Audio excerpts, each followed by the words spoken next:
तो सभी को हरे कृष्णा, राधे राधे।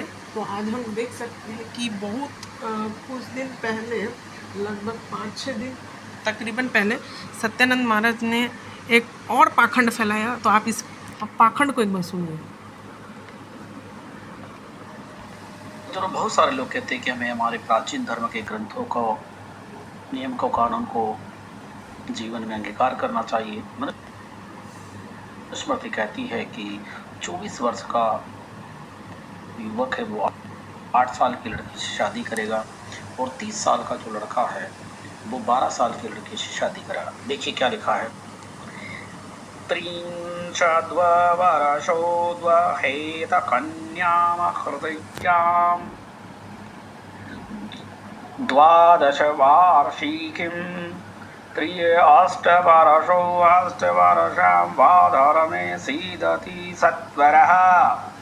अर्थात 30 वर्ष का युवक 12 वर्ष की हृदय को प्रिय लगने वाली कन्या से विवाह करे अथवा 24 वर्ष का युवक 8 वर्ष की सुंदर कन्या से विवाह करे।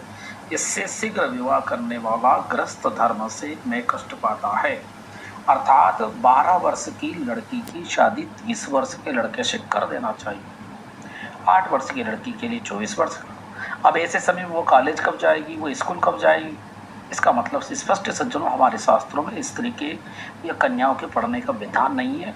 उनको जितनी जल्दी हो सके उनकी शादी कर लो। ससुराल में वो जो भी सास ससुर की सेवा करेगी, पति की सेवा करेगी, वही उसका गुरुकुल है, वही उसका यज्ञोपवीत संस्कार है। तो आज जो लड़कियां कॉलेज में, यूनिवर्सिटी में मनुवाद जिंदाबाद, ब्राह्मणवाद जिंदाबाद कर रही है, उन पर यह नियम लागू करना चाहिए ताकि उनको पता चले कि वास्तव में हमारा जो असली धर्म संस्कृति क्या है। बहुत बहुत साधुवाद, धन्यवाद। तो आप देख लेना, पाखंड फैला दिया, ठीक है। तो अब हम 94 में आते हैं। हम पढ़ते हैं त्रिंशद्वर्षो वेहेत कन्याम हृदयाम द्वादश वार्षिकम, फिर 12 वार्षिकम त्रयष्टवर्षा अष्टवर्षाम वाधर्मे सिद्धति सत्वरः। A man 30 years old shall marry a charming maiden 12 years old, or a man 24 years old a damsel 8 years old. In the event of his duty suffering, he may do it sooner. तो ठीक है, लिखा है ऐसा। लेकिन अब हम Medhatithi commentary देखते हैं, मनुभाष्य, ठीक है। मेधातिथि आचार्य का क्या कमेंट्री है, तो आप देखिए। मलेच्छ नीच लोग कभी भी मेधातिथि कमेंट्री पढ़ते ही नहीं है। ये मलेच्छ पाखंड फैलाएंगे सिर्फ। What the injunction means is that the maiden married such be so young then a man, and not that marriage must be done only at the age stated, nor is any stress mean to be laid upon the exact number of years mentioned. ये पढ़ना चाहिए पाखंडी लोगों को, ये नीच लोगों को पढ़ना चाहिए क्या लिखा है। And not that marriage must be done only at the age stated, nor is any stress made to be laid upon the exact number of years mention. Exact number of years mention पढ़ना चाहिए इनको, ये नीच लोगों को पढ़ना चाहिए। ये क्या लिखा है, पढ़ना चाहिए इन नीच लोगों को।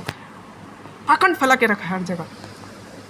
All is that mean is that one should marry a girl, marry होगा यहाँ शायद, marry a girl very much younger than himself। इसका मतलब बस यही है, नियरली 10 years और 9 years का एज होना चाहिए। मैं ये भी बोल दे रहा हूँ कि अगर ऐसा सच में होता तो रुक्मिणी माता, तुम जो भागवतम में जो रुक्मिणी माता का जो श्लोक बोल रहे थे, तो उसमें वहाँ रुक्मिणी माता 16 साल की उम्र में शादी करती भगवान श्री कृष्ण से, और भगवान श्री कृष्ण का एज नियरली 27 साल था, और रुक्मिणी माँ का एज 16 साल था। 16 साल की एज में शादी भी नहीं हुआ था, उस समय शादी कर रही थी रुक्मिणी माँ। तो इन लोगों को पढ़ना चाहिए क्या लिखा है। This injections does not occur in the section dealing with marriage, hence what is stated here cannot be regarded as the qualification of person undergoing that sacrament, and consecutively as an essential factor in the rite itself. For the same reason it cannot taken as precluding the age of 10 or 25 or such age. ये पढ़ना चाहिए इन लोगों को। But it is often found that even through laid down in the distinct passage, details thus form an essential form an act. True, but it is often found that even through laid down in distinct passage, a detail does form an essential form of an act. True, but a very fact of the teacher has thought it fit to place the present text apart from the section on marriage is clearly indicative of the fact that he had some special purpose in this. देखिए, true, but the very fact that the teacher has thought it to be fit to place the present text apart from the section on marriage is clearly indicative to the fact that he had some special purpose in this. The practice of a culture man is also as we have stated. तो वो practice of the culture man क्या है, अब मैं बताता हूँ. Further, the age here stated can never be observed in case of once marrying a second time. So that if the injunctions were meant to be taken literally, it would mean there is no second marriage. This would be absurd. पढ़ना चाहिए इन लोगों को, पढ़ना चाहिए. 9:25 देख रहे हैं पाखंड कैसे फैलाते हैं लोग. श्लोक पढ़ लीजिएगा. The husband obtains his wife as the present from the gods and not by his own wish. Hence, he should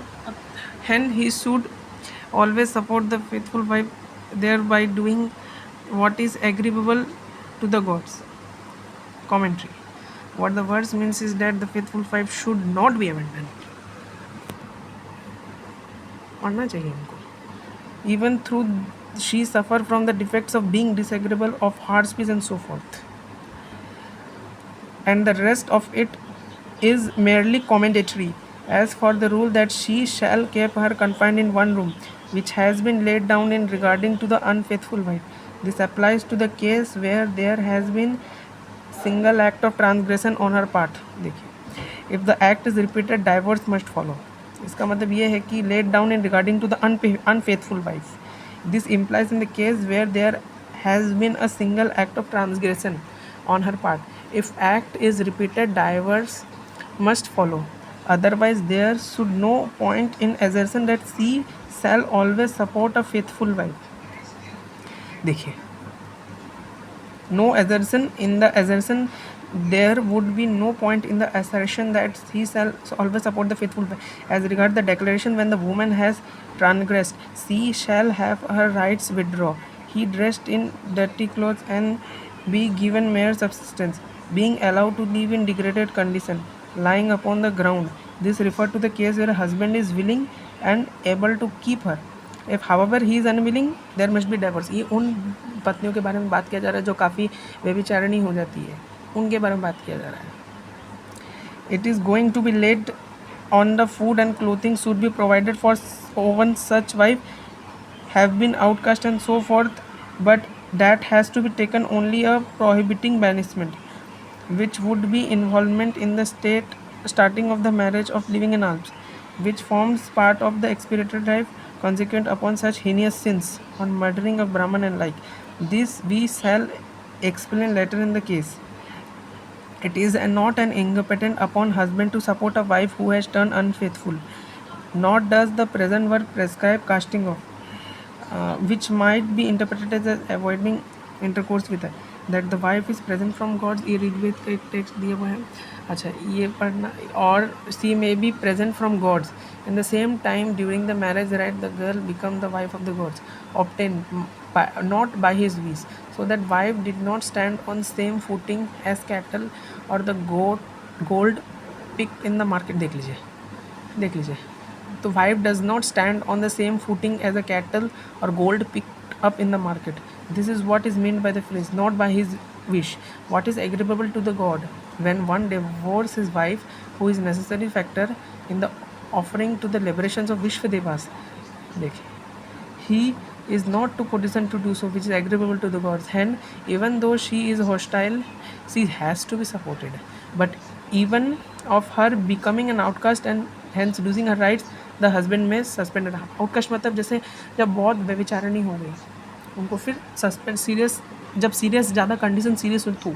अब ऑन द केस आप कोई समझ सकते हैं किसी वाइफ के लिए बोला गया, ठीक है, हस्बैंड के लिए भी बताता हूँ.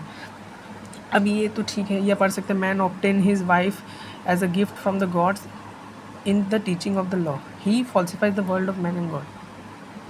अब आप ये देखिए 994 में एक और था कि इस टाइप के श्लोक बहुत जगह आपको लिखे हुए मिल जाएंगे। इस टाइप के जैसे श्लोक आपको देखने को मिल जाता है, जैसे यहाँ पे महाभारत में भी ऐसे लिखा हुआ कि वन हु इज़ 30 और 21 years old shall take his wife 16 years old, but before she ordained puberty, one shall select this, a man 30 to wife 10 years। देखिए इस टाइप का 7 years को मैरी कर लेना चाहिए इससे, 8 ईयर 18 ईयर को मैरी कर लेना चाहिए इससे, गौरी रोहिणी। तो ये सब जो भी वर्ड्स है ना, उसका मेन मकसद यही है कि हस्बैंड का एज बड़ा होना चाहिए, नियर टू 10 to 11, मतलब एज का डिफरेंस काफ़ी ज़्यादा होना चाहिए। इसका मतलब नहीं है कि nor is any stress mean to be laid upon the exact number of years mention. ये नीच लोगों को पढ़ना चाहिए ये सब चीज़ें, हम पढ़ेंगे नहीं। अब मैं हस्बैंड वाला बता तो कहाँ पे हस्बैंड के लिए स्ट्रिक्टली बोला गया है, एक सबसे पहला वर्ड्स में ही बोला गया था हस्बैंड का क्या कंडीशन है वाइफ के लिए। देखिए ये पढ़ना चाहिए, नीच लोगों को पढ़ना चाहिए, ये पढ़ना चाहिए। ये देखिए, it has been laid down that wife shall